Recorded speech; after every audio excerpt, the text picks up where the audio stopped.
3, 2, 1. Baik. Bismillahirrahmanirrahim. Assalamualaikum warahmatullahi wabarakatuh. Alhamdulillahirrabbilalamin. Wassalatu wassalamu ala ashrafil anbiya'i wal mursalin Sayyidina Muhammadin wa ala alihi wa sahbihi ajma'in, amma ba'd. Rabbi shrah li sadri wa yassir li amri wahlul 'uqdatam min lisani yafqahu qawli. Bapak Ibu hadirin rahimakumullah, alhamdulillah pada kesempatan pagi hari ini kita bisa melanjutkan kuliah kita tentang pendidikan Islam dan pemikiran kontemporer.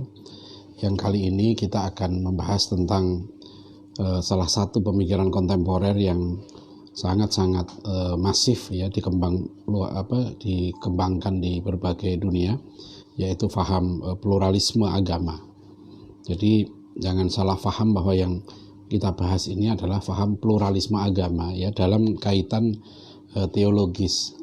Jadi ada yang menyebut yang masalah itu pluralisme dalam tataran teologis, ya, tapi bukan dalam tataran sosiologis, atau ada yang menyebut juga dengan multikulturalisme. Nah, Al-Kisah gitu ya, Al-Kisah itu kita kembali flashback pada tahun 2005, di mana pada bulan Juni Majelis Ulama Indonesia mengeluarkan sebuah fatwa penting, yaitu fatwa tentang faham sipilis, ya, faham sekularisme, pluralisme, dan liberalisme, ya, bahwa tiga faham itu, ya, sekularisme, pluralisme, liberalisme, itu dinyatakan ya sebagai faham yang bertentangan dengan ajaran Islam dan haram bagi umat Islam untuk memeluknya. Ya, waktu fatwa itu keluar, ya, itu fatwa dikeluarkan ketika Munas, ya, Munas MUI, jadi dihadiri juga oleh MUI daerah. Dan tahun 2005 itu memang sedang rame-ramenya, ya, masih sedang hangat-hangatnya wacana tentang Islam liberal, ya, yang muncul munculnya JIL tahun 2001, kemudian 2002 muncul satu artikel yang menghebohkan, ditulis oleh koordinator jaringan Islam liberal di satu media nasional, di koran nasional, yang juga berisi tentang pluralisme agama ini, ya, bahwa semua agama sebetulnya sedang menuju pada satu titik yang sama. Ya, jadi Bapak Saudara sekalian, bahkan ada sempat waktu itu ya di majalah Gatra ada seorang tokoh liberal yang mengatakan bahwa sebetulnya semua agama itu sama. Artikel itu sempat saya tanggapi, yang saya tulis kolom di majalah Gatra, apakah semua agama itu sama. Dan kemudian tapi majalah Gatra juga meminta tanggapan tokoh liberal ini, sehingga artikel saya dengan artikel dia dijejer di majalah Gatra itu. Jadi ini masalah yang cukup lama, ya, sekitar tahun itu juga, kalau tidak salah 2005 atau 2006, ya, ada kasus di mana pondok-pondok pesantren di Jawa Barat gitu ya, itu diundang oleh satu lembaga, ya, yang bernama lembaga pluralisme lah gitu ya. Kemudian juga sudah diadakan lomba-lomba, ya, tema-tema tentang pluralisme itu. Nah, setelah saya pelajari, ternyata saya cek, kebetulan waktu itu saya juga dalam proses untuk penulisan disertasi, ya, disertasi saya membahas berjudul Exclusivism and Evangelism in the Second Vatican Council, eksklusivisme dan evangelisme dalam Konsili Vatikan kedua. Nah, ternyata alhamdulillah di dalam pembahasan disertasi saya itu ternyata juga ada pembahasan, ya, saya menemukan banyak data bagaimana respon, ya, Gereja Katolik terhadap paham pluralisme agama ini. Jadi hadirin rahimakumullah, ketika MUI mengeluarkan fatwa tentang liberalisme, sekularisme, dan pluralisme ini gitu ya, itu waktu itu Menteri Agamanya adalah Pak Maftuh Basyuni, ya. Saya sempat berkunjung ke rumah Pak Maftuh Basyuni, di rumahnya di Kompleks Menteri Widya Chandra itu, dan saya dapat kabar dari Pak Maftuh Basyuni, Menteri Agama, bahwa beliau sempat mendapat pernyataan dari Presiden, ya. Jadi Presiden SBY menyampaikan kepada Pak Mahfud Basyuni bahwa Pak SBY mendengar ya MUI itu mengeluarkan fatwa yang mengharamkan kebinekaan gitu loh. Jadi yang mengharamkan perbedaan. Nah, karena saya sedang mengkaji masalah ini, kemudian saya sampaikan kepada Pak Mahfud Basyuni bahwa itu tidak betul, ya tidak betul fatwa seolah-olah di berita di luar. Fatwa ini kan fatwa MUI itu memicu banyak sekali kecaman-kecaman, sampai ada yang mau menuntut MUI lah, minta MUI dibubarkan, ada yang bilang MUI itu tolol dan sebagainya gitu ya. Jadi fatwa sekularisme, pluralisme, liberalisme ini muncul. Nah, karena muncul respon terhadap MUI yang begitu begitu keras ya, akhirnya saya menulis satu buku ya yang diterbitkan oleh penerbit Al-Kausar ya. Judulnya Pluralisme Agama Haram, gitu judul buku saya itu. Saya mau tegas bahwa itu tidak betul seperti yang disebarluaskan bahwa MUI itu mengharamkan perbedaan. Fatwa MUI itu adalah pluralisme agama, yaitu faham yang mengatakan bahwa semua agama itu sama-sama benar dan semua pemeluknya akan sama-sama masuk surga gitu. Dan data-data tentang itu banyak sekali. Saya tidak hadir dalam Munas MUI itu ya yang melahirkan fatwa ini. Meskipun waktu itu saya masih pengurus Majelis Ulama Indonesia, Komisi Kerukunan Umat Beragama, tapi saya tahu tokoh-tokoh ulama itu ya, itu cukup resah pengurus MUI itu. Waktu itu masih ada almarhum Profesor Ali Mustafa Yaakob, ya, kemudian ada Ki Haji Yusuf Hasim. Ya. Jadi kami di INSIS waktu itu akhirnya berusaha untuk menjelaskan tentang paham pluralisme itu ya kepada pejabat, kepada masyarakat gitu ya. Dan karena di kalangan pondok pesantren pun rupanya mulai juga para santri itu diajak untuk menerima paham pluralisme agama ini. Nah, itu yang aneh ya di Rahimahullah. Sebenarnya tahun 89 ya, saya waktu itu salah satunya saya temukan tahun 89 penerbit Kanisius di Jogja itu sudah menerbitkan buku yang membahas tentang problematika pluralisme agama itu. Jadi memang di kalangan Katolik paham pluralisme ini sudah dibahas bahkan tahun 2000 ya. Jadi 5 tahun sebelum fatwa MUI itu keluar ya. Tahun 2000 Paus Yohanes Paulus II ya. Nama aslinya itu Karel Wojtyla yang berasal dari Polandia. Itu sudah mengeluarkan dekret namanya Dominus Iesus dan menegaskan bahwa paham pluralisme agama ini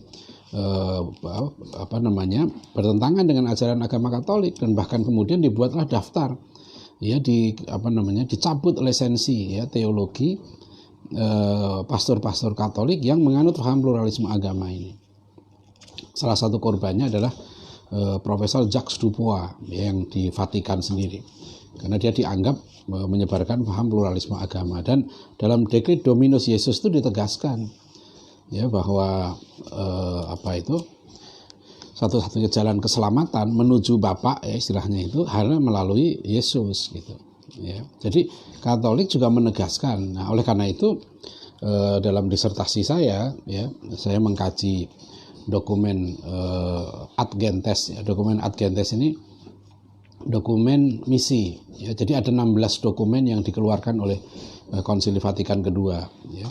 Karena Konsili Vatikan II itu beberapa dokumennya itu seolah-olah itu bertentangan seolah-olah ya. Sehingga ada yang mengatakan, misalnya seorang tokoh liberal waktu itu ya, bahkan dimuat juga di media, bahwa umat Katolik itu sudah lebih dewasa karena sudah mengubah teologinya ya dari eksklusif gitu ya ke inklusif bahkan pluralis gitu.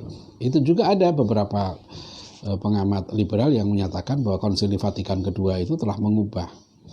Nah, sebelum saya menulis disertasi itu ada juga sebelum saya yang menulis disertasi tentang Konsili Vatikan kedua, tapi dia menganalisis dokumen Nostra Aetate. Nah, dokumen saya menganalisis dokumen Ad Gentes, dan ketika kita bandingkan, dan saya sempat ditanya waktu ujian itu, apa bedanya disertasi Anda dengan disertasi sebelumnya? Saya bilang saya meninjau Konsili Vatikan kedua ini secara komprehensif, menganalisis beberapa dokumen dan membuktikan bahwa secara prinsip gitu ya, Gereja Katolik tidak mengubah ya teologinya tetap pada prinsipnya adalah eksklusif. Paling jauh itu inklusif tapi versinya Karl Rahner, yaitu Anonymous Christianity. Jadi sekalian, jadi kalau kita bicara tentang pluralisme agama, sebenarnya dalam ini munculnya pertama perdebatannya dalam Christian theology, dalam teologi Kristen. Ya, itu ada tiga cara ya, dalam teologi Kristen bagaimana orang Kristen itu melihat agama lain gitu. Ya, jadi ini bukan seperti yang digambarkan ini soal saling menghormati, kerukunan umat beragama, itu bukan begitu ini wacana teologis. Ya, jadi istilah yang dibahas ini oleh Vatikan kemudian dikeluarkan dekret yang menolak pluralisme ini, kemudian juga malah waktu itu saya terbitkan juga e-book, juga buku kecil diterbitkan oleh Dewan Dakwah, pluralisme agama parasit bagi agama-agama. Bagaimana sikap Katolik, bagaimana sikap Protestan, ya, bagaimana sikap Hindu. Nah, alhamdulillah saya ketemu beberapa buku yang menunjukkan penolakan terhadap faham yang mengatakan semua agama benar ini. Masing-masing agama juga menolak karena masing-masing agama itu punya klaim kebenaran masing-masing. Ya, jadi teologi Kristen ya itu disebutkan bahwa memang ada tiga pendekatan ya melihat agama lain. Satu namanya eksklusivisme. Eksklusivisme adalah teologi ya, pendekatan teologis yang menyatakan bagaimana bahwa bagi orang eksklusif ya yang benar itu agamanya sendiri. Di luar agamanya dia salah dan masuk neraka. Ya, semboyan terkenalnya extra ecclesiam nulla salus waktu itu. Di luar gereja tidak ada keselamatan. Ya, jadi pokoknya yang nggak beragama Kristen gitu ya, nggak menerima Yesus, apapun alasannya itu nggak bisa selamat gitu. Extra ecclesiam nulla salus. Ya, kemudian pendekatan yang kedua namanya inklusivisme. Ya, inklusivisme. Inklusivisme ini sebetulnya sama dengan eksklusivisme, menganggap bahwa agamanya sendiri yang benar, ya, tetapi cara melihat agama lain, ya, itu masih memungkinkan umat agama lain itu juga selamat, gitu. Ya, bagaimana bisa selamat? Ada syaratnya. Nah, itu yang dirumuskan oleh Karl Rahner dari Jerman. Teolog Jerman ini membuat teori namanya Anonymous Christianity.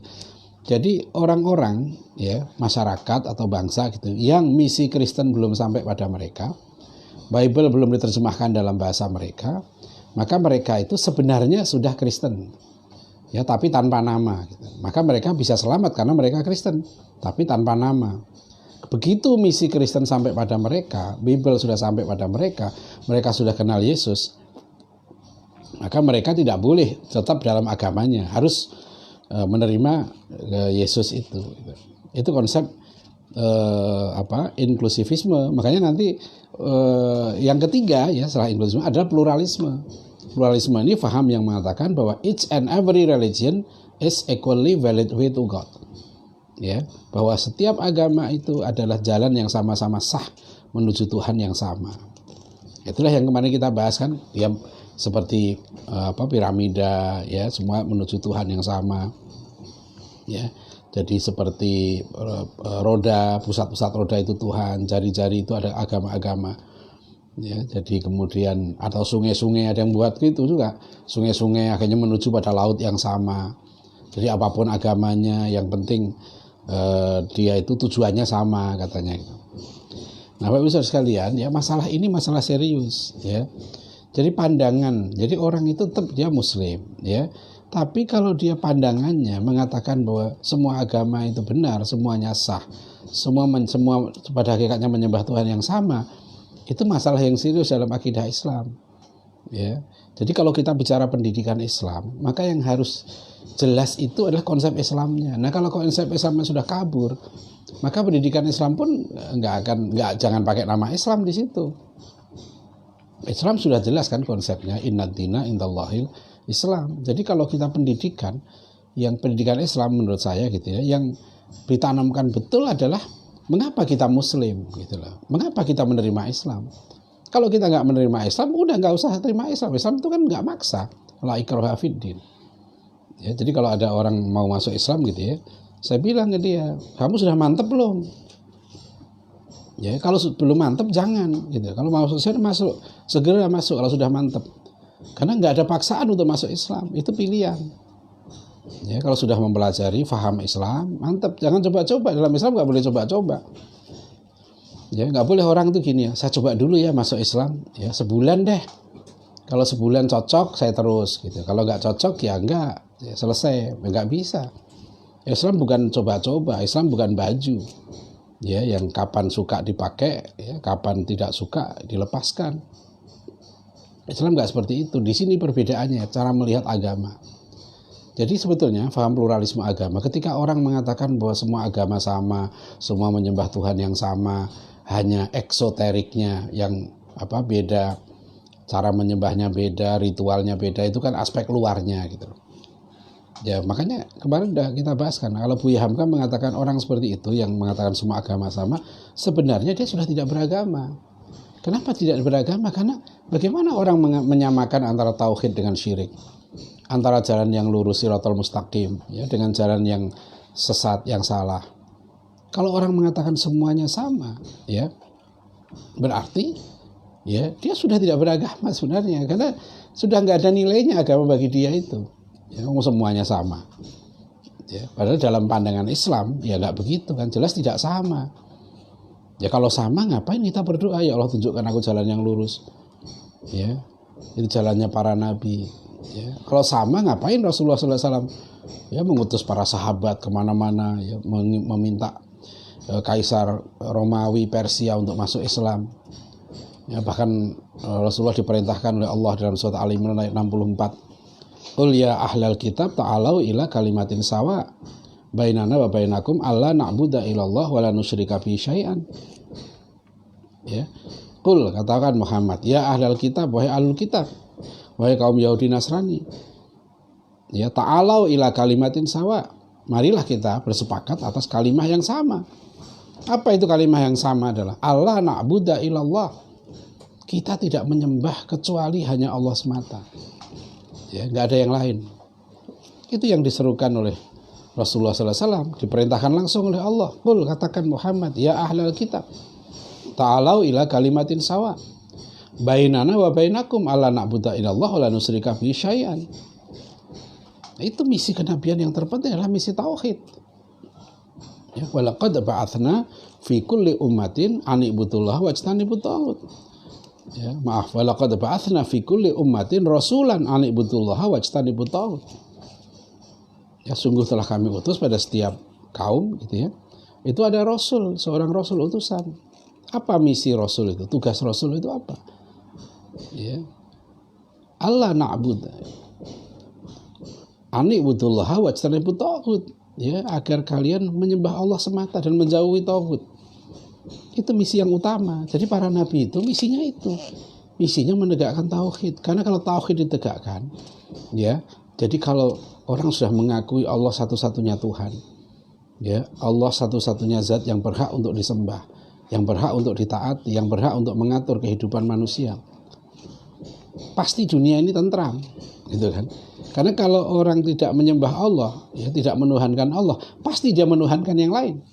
Mungkin dia menuhankan presidennya, mungkin dia menuhankan rajanya, mungkin dia menuhankan artisnya, ya kan? Mungkin dia menuhankan tokoh-tokoh masyarakatnya, bahkan mungkin dia menuhankan tuyul, menuhankan gendruwo, ya, menuhankan buto ijo, ya. Jadi menuhankan selain Allah, dan itu pasti menimbulkan kerusakan. Ya, jadi ini Bapak Ibu Saudara sekalian, ya, masalah pluralisme agama ini masalah sangat penting. Karena di berbagai kuesioner yang saya edarkan, faham ini cukup menyebar. Karena disebarkan melalui film, ya, melalui tulisan-tulisan di internet, ya. Saya nonton film yang di buku ini 10 kuliah agama Islam ini, saya bahas juga, ya, film Tanda Tanya. Ya, waktu Tanda Tanya ada seorang muslimah di situ yang digambarkan karena mungkin kecewa dengan suaminya, akhirnya dia pindah agama. Ya, digambarkan anaknya masih kecil namanya Abi, ya, tapi anaknya itu tetap beragama Islam, dan ibunya digambarkan sebagai seorang ibu yang toleran meskipun dia sudah tidak muslim lagi, dia sudah jadi aktivis gereja. Kemudian dia tetap ya, mengantar anaknya ke masjid, anaknya belajar mengaji, anaknya juga puasa Ramadan, dia sediakan sahur, dia sediakan buka. Ya, nanti kemurtadan si perempuan ini tidak dipersoalkan dalam film itu, bahkan dianggap seolah-olah itu hal yang biasa. Ya, ada yang memuji juga, dia telah melakukan langkah yang besar. Dalam pandangan Islam, ya, itu orang berganti agama itu serius. Ya, dalam pandangan Islam, ya, saya bicara karena kita untuk Muslim. Bagi kita orang Muslim, ya, masalah agama ini serius. Makanya Buya Hamka menolak keras, ya, pasal 18 Deklarasi Universal Hak Asasi Manusia. Kata Buya Hamka, karena saya Muslim, saya menolak pasal itu, yaitu pasal tentang hak untuk memeluk agama, ya, beribadah menurut agama dan menyebarkan agamanya, termasuk hak untuk berganti agama. Ya, jadi soal human right, hak untuk berganti agama, katanya itu hak asasi manusia. Dalam pandangan Islam itu bukan hak. Hak itu dari kata hakun, ya, dari kata benar. Ya, pihak, para pihak itu kan fihi hakun. Ya, jadi orang yang siapa yang ngasih hak seorang manusia, ya kan? Siapa yang ngasih hak seorang manusia untuk durhaka pada Tuhannya? Manusia itu dapat hak dari mana? Berhak untuk kafir dari mana? Tidak ada hak untuk kafir. Ya, tidak ada hak untuk maksiat pada Allah. Jadi jangan mengatakan hak saya dong zina atau enggak, gitu ya. Hak saya dong telanjang atau enggak. Hak saya dong korupsi atau enggak. Yang penting kan nggak ketahuan, nggak bisa begitu. Ya, itu bukan hak Anda. Ya, jadi Allah tidak pernah memberikan hak kepada manusia untuk durhaka kepada Allah, untuk berlaku maksiat. Ya, jadi ini Bapak Ibu sekalian, ya, problem pluralisme ini adalah tantangan kemusyrikan modern yang sangat serius. Ya, karena faham ini, ya, kadang-kadang disalahfahami. Ya, dibungkus, ya, seolah-olah paham pluralisme ini paham yang akan menciptakan perdamaian. Kan tadi mereka begini kan, kalau orang mengakui hanya agamanya sendiri yang benar, ya, itu akan menimbulkan konflik, ya. Konflik-konflik umat beragama itu kata mereka berangkat dari klaim, ya, kebenaran absolut pada agamanya sendiri. Jadi absolute truth claim. Nah, itu yang ditulis oleh Profesor Charles Kimball dalam bukunya When Religion Becomes Evil, ketika agama menjadi jahat.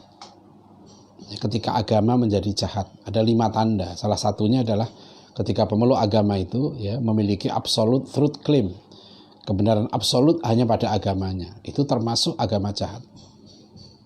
Ya, jadi kalau orang meyakini hanya Islam yang benar, dibilang Islam agama jahat karena tidak mau mengakui kebenaran agama lain.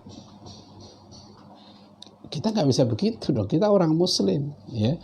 Orang Muslim itu meyakini, ya, karena ini tegas, ya, dalam Al-Quran, Innad dina indallahil Islam. Dan orang Islam ketika meyakini kebenaran agamanya bukan menindas, ya, bukan merusak, bukan membunuh agama lain, tidak boleh. Bahkan ketika qul ya ayyuhal kafirun, katakan hei orang-orang kafir, itu jelas dalam Al-Quran. Ada surat Al-Kafirun, ya. Tapi tetap orang Islam nggak boleh. Nah, itulah yang terbukti dalam sejarah, ya, bagaimana hebatnya toleransi Islam, ya, kepada Yahudi, kepada Nasrani, dan sekarang di dunia Islam juga begitu. Tapi secara akidah, keyakinan umat Islam tidak bergeser. Innad dina indallahil Islam itu. Ya, jadi Bapak Ustaz sekalian, jadi pluralisme itu di situ. Pluralisme itu problem teologis, ya, kajiannya kajian teologis, pandangan, ya, pandangan teologis yang meyakini bahwa semua agama itu benar, ya, semua pemeluk agama itu masuk surga, gitu. Nah, itu yang banyak buku-buku yang sudah beredar yang mempromosikan paham ini, karena dianggap ini seolah-olah sebagai solusi supaya orang rukun, karena tidak lagi mengklaim hanya dirinya yang benar, hanya agamanya yang benar.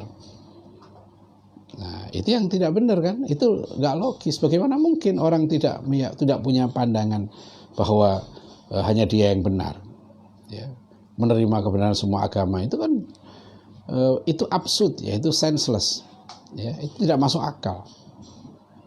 Kalau orang memiliki, bahkan ketika dia pluralis, ya, Dia mengatakan bahwa ya semua agama itu benar, semua agama itu sama. Nah, dia kan akan akhirnya berpendapat, meyakini apa yang dia terima itu, kalau dia mau meyakini kan itu. Jadi pandangan bahwa semuanya sama itu juga satu bentuk teologi tersendiri. Ya, maka Dr. Stefri Lumintang, pendeta di Malang, ya, pernah kita wawancara dari Republika dengan Dr. Stefri Lumintang. Dr. Stefri Lumintang itu nulis buku yang sangat tebal, ya, dari kalangan Protestan ini. Pluralisme agama, tantangan, teologi abu-abu. Ya, pluralisme agama, tantangan dan ancaman racun pluralisme dalam teologi Kristen masa kini. Dr. Stefri Lumintang itu jelas menyebut dalam bukunya, pluralisme ini satu serigala berbulu domba. Dia tidak mengakui rumusan teologis tradisional.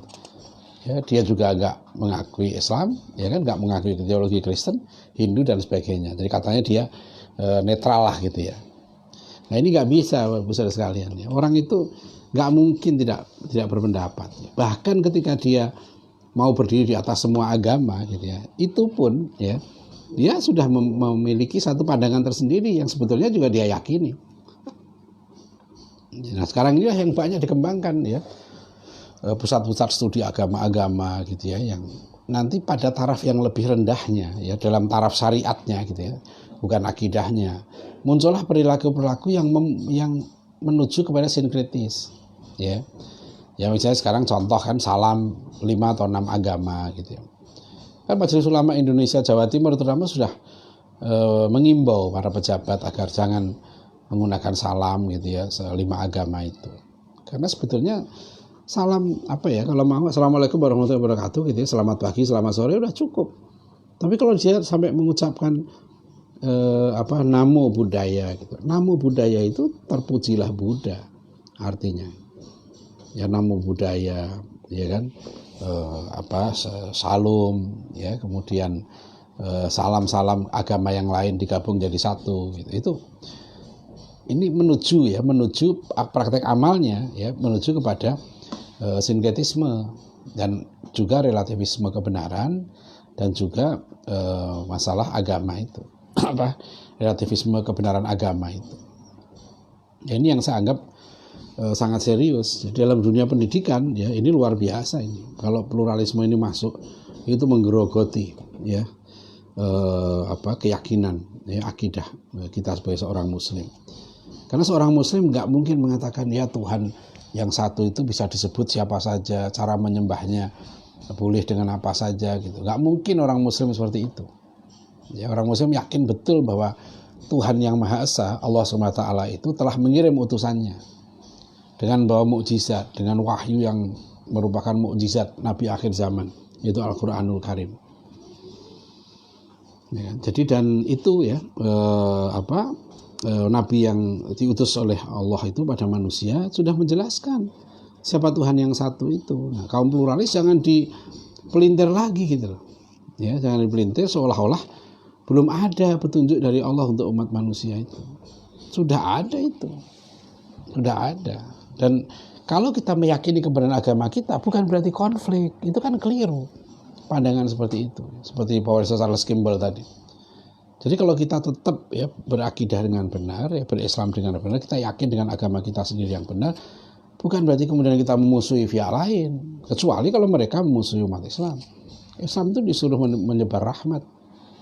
Tapi rahmat itu jangan kemudian gitu ya dibarengi dengan pendangkalan akidah. Itu berat. Ya, pluralisme agama ini paham yang menurut saya secara teologis ya sangat berat. Oleh karena itu mohon dibaca di buku 10 kuliah agama Islam ini juga banyak artikel-artikel tentang pluralisme ya, yang mengkritik paham pluralisme ini. Ya, karena pada akhirnya akan membongkar ya dasar-dasar keimanan kita. Ya. Nah, saya kira kita istirahat dulu sebentar ya, karena pagi ini agak cukup lelah. Ya, baik, ada pertanyaan nggak, Aris? Belum ada. Belum ada yang bertanya. Nah, yang kemarin belum.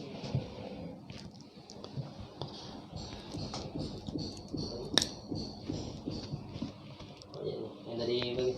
Iya. Dari saudari Irawati Syarif. Maaf Ustaz, mau tanya, lulusan At-Taqwa College atau Sekolah Tinggi M. Natsir disalurkan atau diarahkan kemana Ustaz? Ya, kalau sekolah tinggi yang saya tahu, Sekolah Tinggi Udah Muhammad Natsir itu mereka, karena mereka beasiswa ya, mereka itu wajib pengabdian. Ya, mulai semester 6 atau 7 mereka sudah tinggal di masjid. Sudah tidak tinggal di kampus. Jadi mereka tinggal di masjid-masjid tertentu. Mereka seperti jadi marbotnya masjid, ya, mengabdi di masjid itu, berdakwah di masjid. Nah, pengabdiannya kalau nggak salah setahun atau 2 tahun itu dikirim ke daerah-daerah, ya, terutama daerah-daerah yang cukup terpencil lah ya. Ada yang Pulau Seram, ada Pulau Buru, ada Mentawai, ada NTT, di berbagai daerah gitu, untuk mereka berdakwah di sana. Ya, jadi itu sangat mulia ya.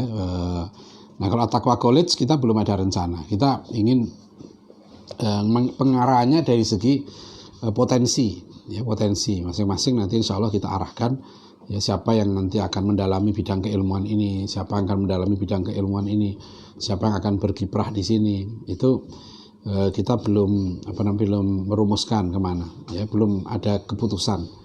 Yang penting kita targetkan di At-Taqwa College menguasai 5 kompetensi dulu. Ya, kalau nggak ada saya lanjutkan lagi, ada sudah. Iya. Dari ini tadi pagi juga. Dari Ibu Esti Saktiani. Assalamualaikum Ustaz. Waalaikumsalam. Saya Esti, ibu rumah tangga. Anak-anak saya tidak ada yang basic pendidikan di pesantren, tapi dari dini kami memilih sekolah Islam full day. Selepas itu ketika di rumah full kami sendiri yang pegang. Kami mengikuti perkembangan mereka. Dari situlah mulai terbaca ke mana arah minat mereka.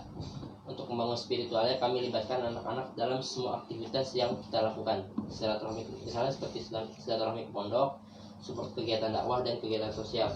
Kami tidak ada yang minat untuk secara khusus ambil jalur agama. Yang satu ingin usaha sendiri dan yang satu ingin di bidang kesehatan. Kami katakan pada mereka boleh semua itu baik, tapi jangan lupakan apapun profesi kalian, dakwah hukumnya wajib. Jadikan semua yang kalian miliki itu kemaslahatan. Berawallah lewat ilmu yang kalian miliki. Mohon masukannya tentang konsep pendidikan yang kami terapkan. Iya, itu baik sekali, itu bagus sekali. Ya, hanya satu, jadi begini, kalau di antara anak-anak ibu ini ada yang cerdas, ada yang pintar, ya, maka harus diarahkan ke arah ilmu, ya, bahwa dia bekerja profesi itu wajib itu juga, ya, tapi jangan berhenti di situ, ya, tetap nggak boleh berhenti untuk menambah ilmu gitu, ya. Jadi jangan ada pikiran, ya, bahwa mendalami ilmu agama itu hanya untuk orang tertentu yang backgroundnya agama, nggak begitu, ya. Itu pandangan yang nanti itu kena jebakan linearisme itu di situ, ya. Jadi kalau misalnya ada anak yang pintar, ya, dia misalnya kuliah di kesehatan atau apa gitu ya, kemudian dia aktif di kesehatan, maka dia tetap harus mendalami ilmu agama. Dia harus belajar, dia harus meluangkan waktu untuk belajar agama. Karena jadi begini, bahkan untuk mempertahankan keimanan kita saja di era sekarang ini, hati-hati, itu tidak mudah. Jadi jangan menganggap ilmu yang fardu ain, ya, tentang iman, kufur, itu perkara sepele, perkara mudah. Ya, dari yang tes yang saya lakukan, ya, memahami, ya, tentang worldview, ya, tentang pemikiran-pemikiran yang merusak, itu banyak yang masih terjebak. Ya, orangnya baik, sholat, semangat, tapi nggak ngerti bahwa ada virus yang masuk. Nah, itu perlunya, ya, seperti kita sampaikan tentang masalah pluralisme agama begini, saya sampai berpikir, ya, jangan-jangan memang sekarang pluralisme agama ini sudah fardu ain, ya, bagi orang tua untuk faham. Karena hampir pasti, ya, kita semua ini berinteraksi dengan pemikiran-pemikiran seperti ini. Dan harus tahu cara menjawabnya. Ya, kan pernah saya ceritakan, ya, ada seorang anak yang bertanya pada saya gitu, anak SMA, ya, Pak, apakah adil Allah memasukkan ke dalam neraka orang-orang baik hanya karena dia tidak beragama Islam? Dan apakah adil Allah memasukkan ke dalam surga orang-orang jahat hanya karena dia beragama Islam? Nah, ini anak SMA ini berarti sudah termakan itu mulai. Dia paling enggak bimbang, ya, melihat kok masa masuk surga hanya karena Islam gitu. Saya bilang, yang bilang masuk surga itu siapa? Untuk masuk surganya Allah ngasih syarat. harus beriman pada Allah dan Rasulnya, ya kan? Harus berjuang di jalannya. Itu syarat dari Allah, bukan kita yang bikin. Surga itu punyanya Allah. Jadi untuk masuk surganya Allah, ya, itu surat As-Saff kan, ya ayyuhalladzina amanu hal atullukum ala tijaratin tunjikum min adzabin alim tu'minuna billahi wa rasulihi wa tujahiduna fi sabilillahi bi amwalikum wa anfusikum. Ya, jadi kalau kamu mau bebas dari neraka dan masuk surga, syaratnya apa? Hal atullukum ala tijarah. Ya, tijarah perdagangan itu, perdagangan Allah apa itu? Ya, adalah kamu beriman kepada Allah. Beriman pada Allah apa sih beratnya gitu ya? Kalau kamu diciptakan oleh Allah, ya, kita ini diciptakan oleh Allah, kita nggak punya apa-apa, semua milik Allah sebenarnya. Kemudian beriman pada Rasulnya, mengimani Rasulullah Muhammad SAW, apa beratnya? Ya kan? Yang ketiga baru berjuang di jalan Allah, bi amwalikum wa anfusikum, ya kan, dengan harta dan jiwa kita. Nah, itu syarat masuk surganya Allah. Nah, sekarang orang beragama Islam masuk surga enggak? Ya belum tentu, kita enggak tahu, itu urusan Allah. Allah yang tahu kan. Apakah betul orang ini formalnya beragama Islam, ya, tapi apakah imannya selamat? Ya, apakah hatinya ikhlas menerima Islam, ya, menerima kebenaran Islam itu? Atau dia munafik, naudzubillah. Ya, zahirnya Islam tapi jiwanya tidak Islam, pikirannya bahkan benci dengan Islam. Ya kan, pikirannya menyeleweng, ya, hatinya dendam. Apa itu? Apa dia akan masuk surga? Ya serahkan pada Allah. Jadi jangan mengatakan kalau orang Islam pasti masuk surga. Yang bilang siapa? Untuk masuk surganya Allah syaratnya beriman. Ya, adapun dia berislam itu formalnya dia harus menyatakan sebagai seorang muslim dengan syahadat itu. Ya, jadi ini yang sangat penting untuk kita perhatikan nih, masalah keimanan ini jangan dibuat sepele, ya, jangan disepelekan masalah ini, masalah akidah ini dasar. Sebab kalau orang akidahnya rusak, hadirin sekalian, ya, dalam Al-Quran jelas disebut wa may yartadid minkum an dinihi fayamut wa huwa kafirun faulaika habitat a'maluhum fid dunya wal akhirah. Ya, barang siapa yang ingkar pada Allah, kafir gitu ya. Ya, kemudian dia mati, ya, dalam keadaan kafir, maka hapus amal perbuatannya di akhirat, itu nggak ada nilainya. Ya, surat An-Nur, ya, surat An-Nur ayat 39. Walladzina kafaru a'maluhum kasarobin biqi'atin. Orang-orang kafir itu amal perbuatannya seperti fata morgana di tanah yang datar. Yaksabu dham'anu ma, ya, mereka menyangka fata morgana itu laksana air. Ya, itu fata morgana, dia sangka air. Hatta idza ja'ahu lam yajidu syai'an. Ketika dia datangi fata morgana itu, lam yajidu syai'an, dia tidak menjumpai apa. Putus enggak? Hah? Putus. Nah, jadi apa namanya? Saya teruskan ya. Jadi Allah dalam surah An-Nur disebutkan amal orang-orang kafir itu seperti fata morgana. Ya, yang dia sangka air. Ketika dia datangi fata morgana itu dia nggak jumpai apapun. Jadi kan kasihan kalau orang rusak imannya, kemudian dia beramal, amalnya nggak diterima oleh Allah. Itu yang jadi masalah, mengapa pluralisme ini serius. Ya, jangan kita menggampangkan, ya. Ya, bahkan dalam Al-Quran dikatakan wala yahzunka alladzina yusari'una fil kufri. Jangan kamu Muhammad, ya, sedih, berduka, ya, jangan membuatmu duka. Apa? Alladzina yusari'una fil kufri. Orang-orang yang bergegas-gegas menuju kekufuran. Ya, dalam Al-Quran ada orang-orang yang berlomba-lomba menuju murtad, menuju kekufuran. Menggampangkan urusan keimanan ini. Ya, itu tidak boleh. Kita sendiri yang harus kita jaga, karena ini resikonya untuk kita. Ya, iman itu tetap, ya, merupakan hal yang paling penting dalam kehidupan seorang muslim. Ya, itu jadi masalah pluralisme ini sekali lagi gitu ya. Itu dalam dunia pendidikan kita jangan sampai merasuk. Tadi kalau ibu tadi bilang bahwa anak-anaknya begini, alhamdulillah, ya, tapi jangan berhenti di situ. Juga terus dorong supaya tetap, ya, mendalami agama dengan baik, karena ujian iman di zaman sekarang ini ujian pemikiran. ya, ujian pemikiran ya, bukan yang paling utama di kita. Kalau dulu kaum muslimin pernah diuji ya, dengan Bilal diuji dengan siksaan, Ammar bin Yasir dengan siksaan. Setelah itu berapa ratus tahun kemudian saudara kita di Andalusia ya, 1496 1496 dikasih ultimatum 3 pilihan ya, setelah Spanyol jatuh ya, kemudian dikasih 3 pilihan, keluar dari Islam, berganti agama ya, atau meninggalkan Spanyol atau mati. Nah itu. Jadi sikap kita sebagai seorang muslim adalah kita ini yakin dengan agama kita, tapi kita harus tetap menghormati pemeluk agama lain. Itu sikap kita ya. Jadi urusan akidah ini jangan dibuat main-main, dibuat dibuat gampangan gitu ya. Nah itu yang kita lakukan, kita harus lakukan dalam dunia pendidikan kita, mengokohkan ya kalimah thayyibah. Makanya iman yang kuat itu seperti kasajaratin thayyibatin ya, seperti pohon yang bagus ya, asluha tsabitun ya, akarnya menghunjam ke tanah ya, wa far'u atau sabitun wa far'uha fis sama ya, dan dahannya menjulang ke langit, tu'ti ukulaha kullahinin bi'idzni rabbiha. Jadi orang mukmin yang imannya kokoh ya, itu seperti pohon yang kokoh, akarnya menghunjam ke tanah dan cabang-cabangnya menjulang ke langit dan memberi manfaat kepada manusia setiap musim. Itu indahnya tauhid ya. Jadi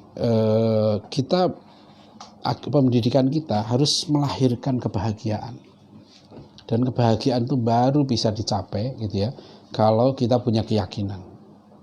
Keyakinan ini yang mahal. Ya, keyakinan ini yang mahal. Keyakinan innad dina indallahil Islam. Keyakinan bahwa satu-satunya zat yang berhak disembah hanya Allah. Keyakinan kita bahwa Rasulullah SAW itu adalah satu-satunya manusia yang layak ya dijadikan uswatun hasanah dalam seluruh aspek kehidupan. Nah, itu pandangan kita tentang ad-dinul Islam ini ya. Jadi kita jaga betul ya.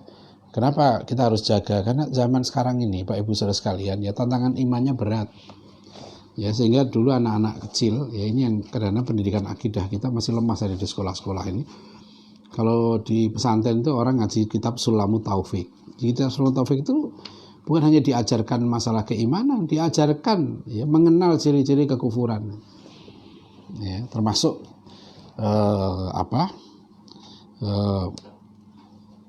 paham ini ya yang merusak ini ya, pluralisme agama itu yang merelatifkan kebenaran agama ya. Nah, jadi itu dulu. Gimana, Chris? Ada lagi? Ada dari yang tadi yang sekarang udah masuk tapi nggak apa-apa. Sekarang aja. Iya. Yang ini masuk berapa? Pertama dari Saudara Zulkarnain Iskandar Kandi. Apa Ustadz, sistem pendidikan kita hari ini penerapannya liberal atau sekuler, dan bagaimana menyikapinya?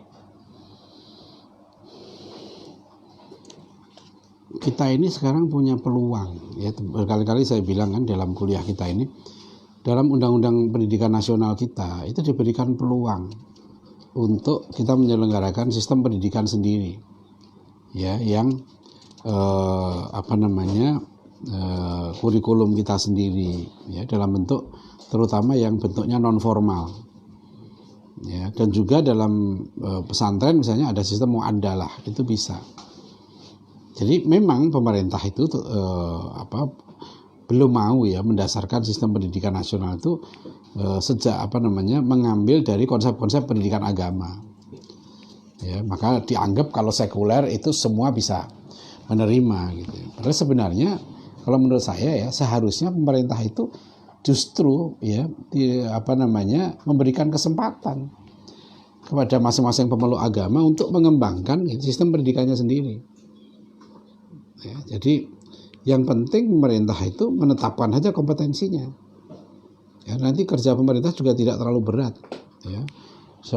Menteri Pendidikan itu bayangin aja ngurusi berapa universitas ya kan, berapa ribu sekolah dan sebagainya, itu cukup berat.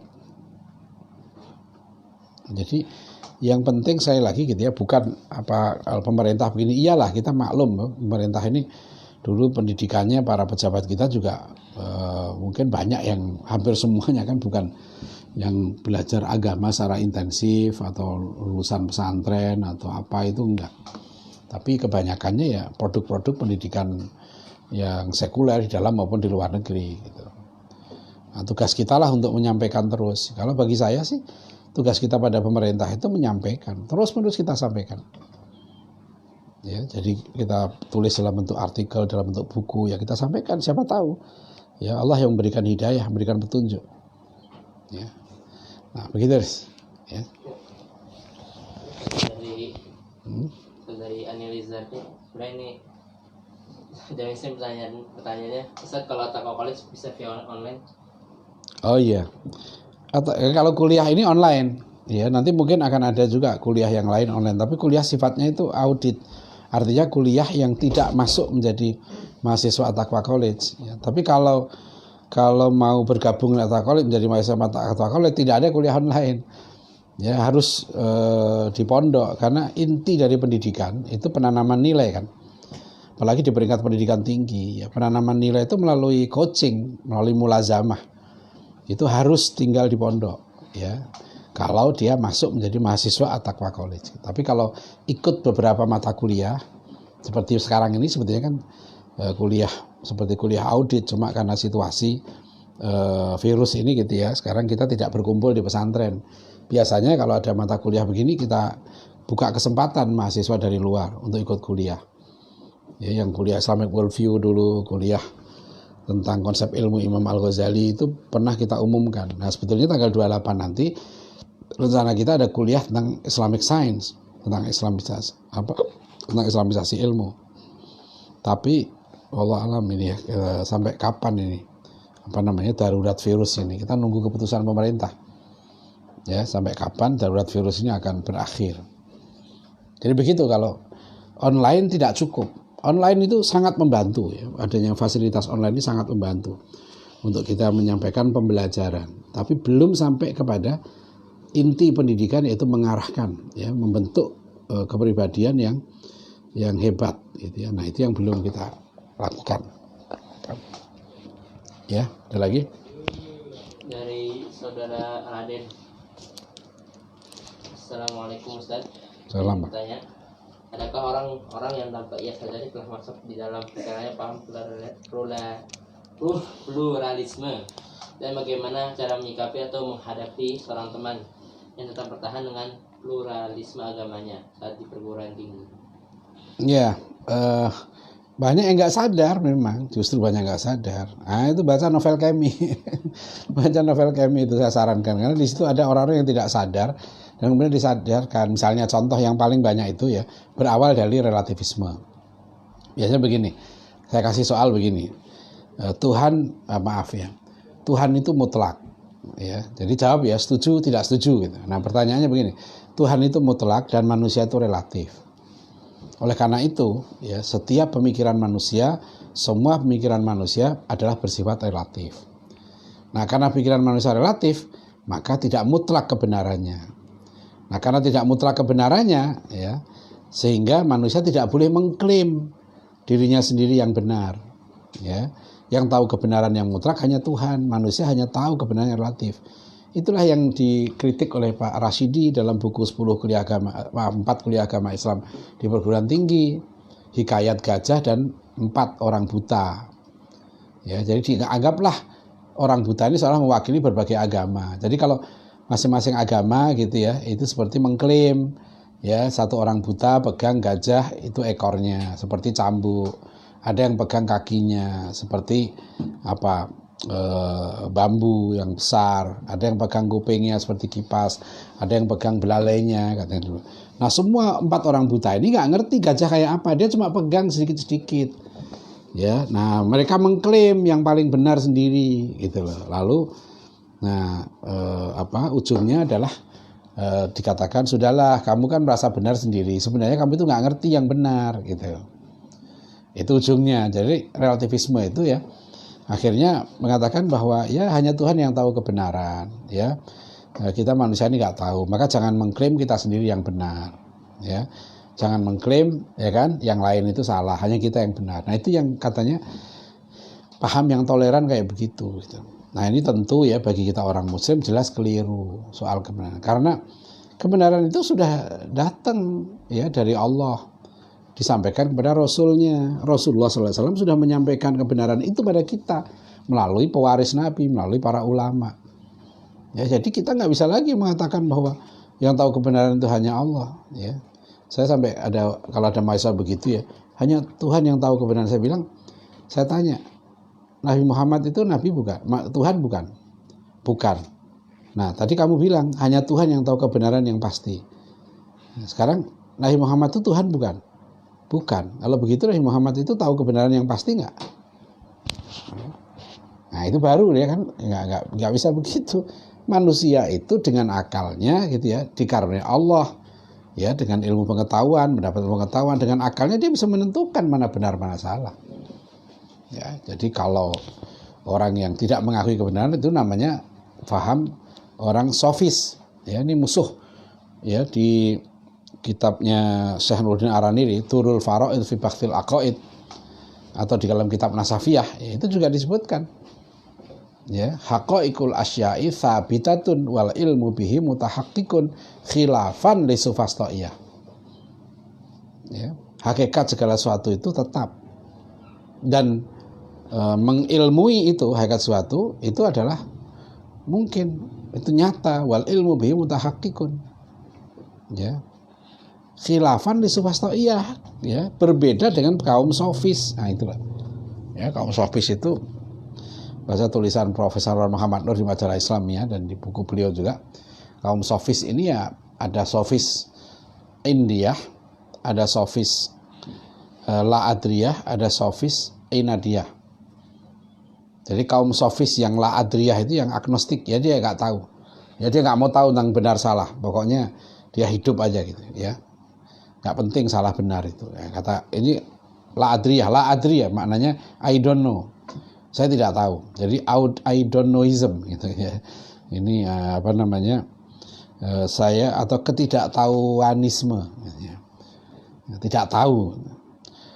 Bukan bodoh, dia cuma tidak tahu gitu ya, tidak tahu gitu. Nah, itu La-Adriyah. Yang kedua Indiyah. Kebenaran satu agama itu hanyalah kebenaran masing-masing, karena indi pendapatku. Ya, jangan mengklaim pendapat kami benar. Jadi Kristen benar menurut orang Kristen, Islam benar menurut orang Islam, Hindu benar menurut orang Hindu, Yahudi benar menurut orang Yahudi, masing-masing gitu kan. Jadi agama itu sudah seluruhnya itu suruh kumpul, ya, menyepakati hal-hal yang sosial kemasyarakatan. Kalau itu nggak apa-apa. Tapi kalau kumpul kemudian mengubah teologinya, nah itu salah. Itu yang saya tulis juga dalam buku ini gitu ya, tentang 10 kuliah agama Islam ini, betapa pentingnya menjawab masalah pluralisme agama. Ya, itu. Ada lagi, mungkin satu lagi. Ngantuk banget ya. Ini minta maaf ya sekalian, ini nggak tahu nih hari ini ngantuk apa, tadi malam kurang tidur. Ya. Jadi saudara Azam Ramadan. Iya. Bismillah, izin bertanya Ustadz, mengapa paham pluralisme ini banyak dipopulerkan oleh orang-orang berilmu? Bahkan ada juga yang lulusan Timur Tengah dan pesantren, lalu dianggap inilah paham Islam yang benar dan sesuai dengan zaman saat ini. Bahkan terkadang memakai dalil yang membenarkan paham ini. Mohon penjelasan Ustadz Barakallah. Iya, bahkan ada disertasi doktor bidang tafsir di UIN Jakarta ini diterbitkan jadi buku, judulnya Argumen Pluralisme Agama. Setelah itu ada lagi disertasi doktor, di situ juga bidang usuluddin, ya, judulnya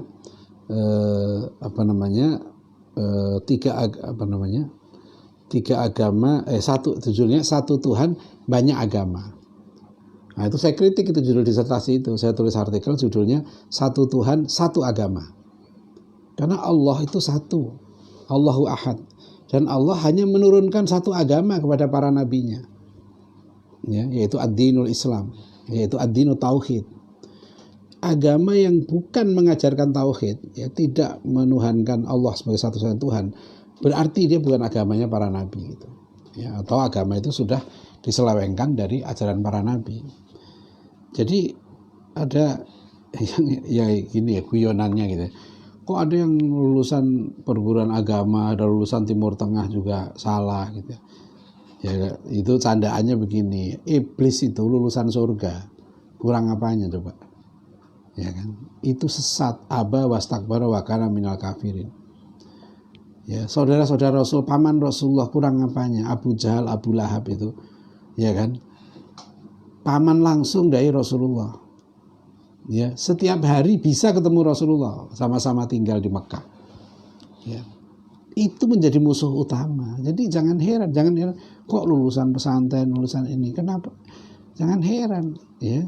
Ini biang penyesatan ini bukan sembarangan. Itu iblis, makanya ya saya kadang-kadang mikir kenapa ya kisah iblis dan Adam itu diulang-ulang dalam Al-Qur'an dalam berbagai surat. Ya seperti menunjukkan begitu pentingnya kisah ini gitu. Karena ini masih ada kelanjutannya loh sampai sekarang. Belum selesai itu ya. Karena iblis masih bertekad untuk wa bi'izzatika la ughwiyannahum ajmain. Demi keagunganmu ya Allah aku akan sesatkan manusia semuanya. Ya enggak bisa disesatkan siapa? Illa ibadakal mukhlasin, kecuali hambamu yang ikhlas. Nah itu makanya surat Al-Ikhlas itu surat yang murni, surat tauhid.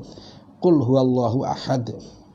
Allah satu-satunya Tuhan yang berhak disembah, berhak diibadahi, berhak ditaati. Jadi jangan heran gitu ya. Kalau kita baca dalam sejarah siapa yang perang dengan Rasulullah itu. Ya. Sahabat Nabi itu banyak waktu itu harus berperang dengan anaknya sendiri. Ada yang berperang dengan ayahnya, ada yang berperang dengan saudaranya. Itu kan berat ujian tuh. Kalau kita baca sejarah perang di Ponorogo, ya, salah satu yang berat dihadapi di Ponorogo adalah menghadapi saudara-saudaranya sendiri, menghadapi teman-temannya sendiri. Harus berperang dengan sesama orang pribumi, orang Muslim. Itu yang berat. Ya, jadi begini ya, apalagi sekarang pluralisme agama ini canggih. Nah, salah satu ayat ini tadi disebutkan juga, orang pluralis ini sampai menggunakan surat Al-Baqarah ayat 62. Ini ayat yang favoritnya mereka nih. Ya, innal ladzina amanu wal ladzina hadu wan nasara wasabiin man amana billahi wal yaumil akhir wa amila shalihan falahum ajrum 'inda rabbihim wala khaufun 'alaihim wala hum yahzanun. Ya, jadi innal ladzina amanu, sebenarnya orang beriman, seorang muslim di sini. Walladzina hadu, dan orang-orang Yahudi, wan nasara, dan orang Nasrani, wasabiin, dan orang-orang sabiin. Ya. Siapapun di antara mereka man amana billah wal yaumil akhir, dan beriman pada hari akhir. Wa amila sholihan, dan beramal soleh. Fala khaufun 'alaihim wala hum yahzanun. Ya. Falahum ajrum inda rabbihim, maka mereka dapat balasan dari Allah, dapat pahala dari Allah. Ya, fala khaufun 'alaihim wa lahum yahzanun, dan mereka tidak takut lagi. Nah, jadi ayat ini kadang-kadang di disertasi dokter itu pernah dinyatakan. Nah, buktinya ayat 62 surat Al-Baqarah ini menunjukkan tidak ada eksplisit gitu ya, verbatim secara tekstual mewajibkan orang untuk beriman kepada Nabi Muhammad katanya. Itu buktinya. Nah, ini ayat yang favorit, ayat pluralis katanya gitu. Nah, itu yang sangat keliru ya. Jadi kadang-kadang saya berapa kali ditanya masalah ini. Cobalah kita berpikir yang nggak usah sampai S3 lah, berpikir sederhana saja. Ya, syarat untuk dapat pahala tadi apa? Kan 3 di surat Al-Baqarah 62. 1 man amana billah. Ya, beriman pada Allah. Pertanyaannya ya, kalau orang mau beriman kepada Allah dengan benar, tapi tidak iman kepada Nabi Muhammad SAW, gimana caranya? Gimana orang beriman kepada Allah dengan benar gitu ya, kalau dia tidak mengimani kenabian Muhammad SAW? Kalau dia tidak mengimani itu, meskipun itu nggak eksplisit disebutkan, ya kan, tapi implisit ya pasti. Berarti dia nggak beriman pada Allah. Jadi man amana billah wal yaumil akhir, ya. Hari wal yaumil akhir, beriman pada hari akhir. Hari akhir menurut siapa? Hari akhir Hindu nggak ada konsep ya hari akhir seperti kita orang Islam. Orang Yahudi Nasrani beda konsepnya hari akhir itu. Nah, jadi kalau kita katakan bahwa semuanya sama dengan ayat itu nggak benar. Apalagi wa amila sholihan, dengan amal soleh. Kalau orang nggak iman sama Nabi Muhammad SAW, gimana amal solehnya? Iya kan? Gimana mau beramal soleh? Amal soleh ikut siapa? Ya. Jadi nggak mungkin orang itu akan menjadi orang yang beriman dengan benar, berakhlak mulia, ibadahnya benar, kalau dia tidak beriman kepada Nabi Muhammad SAW. Jadi ayat itu Al-Baqarah 62 atau nanti Al-Maidah 69 itu redaksinya hampir sama. Itu kalau nggak iman pada Allah, pada Rasulnya dan berjihad di jalannya, gitu ya, itu nggak akan bisa beriman dengan benar. Dia syaratnya harus beriman pada Rasulullah Muhammad SAW. Itu kuncinya. Ya. Jadi saya simpulkan Bapak Ibu Saudara sekalian, ya, inilah pentingnya kita memahami paham pluralisme agama, ya, supaya kita bisa menjaga diri, ya, atau anak-anak kita, ya. Anak saya yang kuliah di kampus Islam suatu ketika datang, ya, terus tanya, Pak, tadi di kelas itu debat, waktu itu masalah Ahok itu, ya, apakah boleh non muslim memimpin, gitu, ya, katanya kelas itu terbelah menjadi dua, pro dan kontra. Saya bilang, kenapa hal seperti itu jadi pembahasan? Kan aneh sekali. Ya. Jadi kalau kita sebagai seorang muslim tentu akan milih pemimpin yang terbaik menurut kriteria Islam dalam pemahaman kita, begitu, nggak usah itu dipersoalkan. Ya. Jadi bukan berarti kalau orang Islam memilih pemimpin muslim terus memusuhi agama lain, itu nggak benar. Ya, bukan begitu konsep Islam. Islam itu adil, rahmatan lil alamin. Tidak memaksa, tapi juga jangan dibuat perkara, gitu. Ya, karena nanti itu menunjukkan, ya, keadilan Allah. Ya, jadi itu ya masalah pluralisme. Sekali lagi mohon maaf, gitu ya, kita sampai di sini dulu.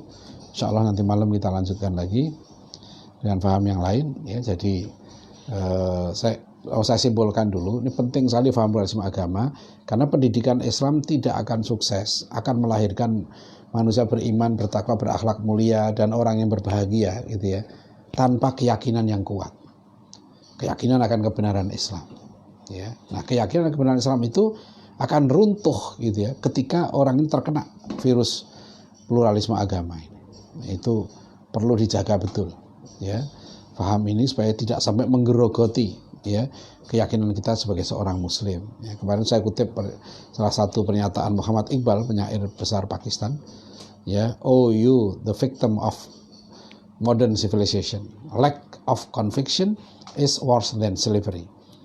Ya, jadi kata sama Iqbal, wahai Anda yang menjadi korban peradaban modern, ingatlah bahwa hilang keyakinan, gitu ya, itu lebih buruk, worse than slavery, daripada perbudakan. Jadi begitu pentingnya. Terima kasih. Mudah-mudahan bermanfaat, ya. Bila taufik wal hidayah. Assalamualaikum warahmatullahi wabarakatuh.